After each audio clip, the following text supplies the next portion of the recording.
अगर ऐसा कुछ है तो आने वाले समय पर अगर कुछ टैरिफ भारत पर लगाती है अमेरिका, तो कितना असर पड़ेगा इंडियंस पर?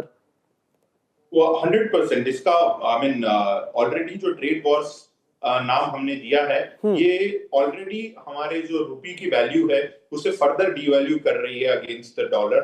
आप अगर लेटेस्ट ट्रेंड देखें तो 87 के बियॉन्ड जा चुका है US dollar against the Indian rupee, which is a major thing in itself, because इतना ज्यादा रुपी कभी डिवैल्यू नहीं हुआ against the US dollar. So it is what we call as hitting a all time low. तो इसके effect और होने वाले हैं इंडिया में। मैं समझता हूं वन ऑफ द एरियाज जहां पे इंडिया को क्षति पहुंचने वाली है economically is through the USAID. ये आज सुबह का लेटेस्ट डेवलपमेंट है इस पूरे ट्रेड वॉर्स के विषय पे, क्योंकि इंडिया का बहुत ज्यादा आई थिंक रूरल community जो है, it is supported by the grant it receives from USAID. USAID की जो current administrator है समांता पावर्स, उन्होंने भी ये बात अपने लास्ट स्पीच में कही थी that India is one of our strong allies, partners and also a great benefactor. So I think countries like India and जो subcontinent है, इस पर of course there is going to be a substantial blow because of the lack of aid that it is going to receive from the US.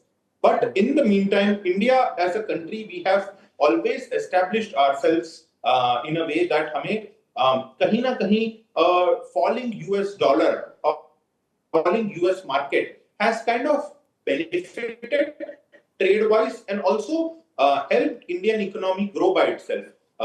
खुद हमारे chief economic adviser अनंत नागेश्वरन जी से मैं बात कर रहा था, he reiterated this concept that Indian economy जो है, whenever there is a fall in the US economy or a slowdown, the Indian subcontinent somehow manages to gain a fresh perspective. So as far as India's trade relations are concerned, हमने बहुत fine balance बना के रखा है। अभी हम Russia के साथ भी अपना रिलेशन बना रहे हैं, हम चाइना के साथ भी अपना इक्वेशन मैनेज कर रहे हैं, हम यूएस के साथ भी अपने ट्रेड रिलेशंस को बनाए रखने की कोशिश कर रहे हैं। तो कहीं ना कहीं इंडिया ने एक फाइन बैलेंस किया है इसमें जयशंकर साहब का भी बहुत हाथ है। हम इसे मल्टीलैटरलिज्म कहते हैं इस अप्रोच को। तो जो मल्टीलैटरलिज्म, मल्टीपोलैरिटी का ये दौर है, हमारी भी किताब आ रही है इस डायरेक्शन में, मेरी और करणवीर जी की। आई थिंक एक बहुत बड़ा balance we are creating in the subcontinent by eliminating these contrasting factors.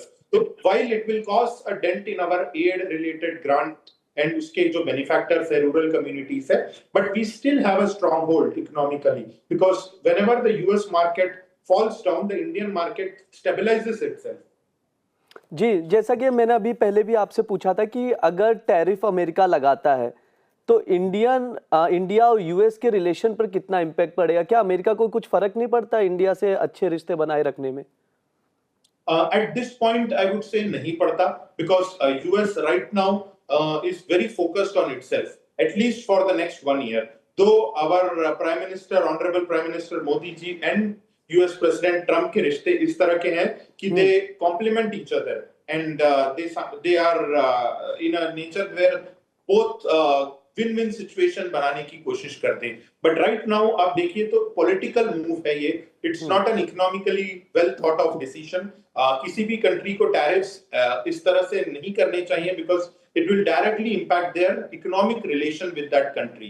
But because US का ये political move है, because Trump का ये this is his final presidency. So these next 4 years he has all that he has to reclaim his credibility.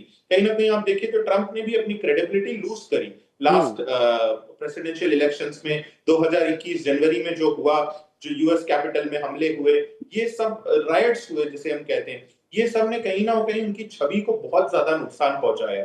तो उनका first 2 years का जो agenda है वो पूरा यूएस फोकस्ड रहा है। So I think he is ready to sacrifice his relation with India while trying to help US industries and पूरा जो लेऑफ्स का मंदी का दौर चल रहा है उसे रिकवर करने के लिए he is ready to sacrifice this relation. But as far as India is concerned, we are having a very professional relation. We are not dependent on USA. ये सबकॉन्टिनेंट में हमारे आसपास के बहुत ऐसे देश हैं जो यूएस से डिपेंडेंट हैं, जिनको अगर यूएस से पैसा नहीं आएगा तो उनकी आर्थिक स्थिति, उनकी जीडीपी पर असर पड़ जाएगा। पर इंडिया एक ऐसा देश है जिसने अपना खुद का स्टैंडिंग बनाया है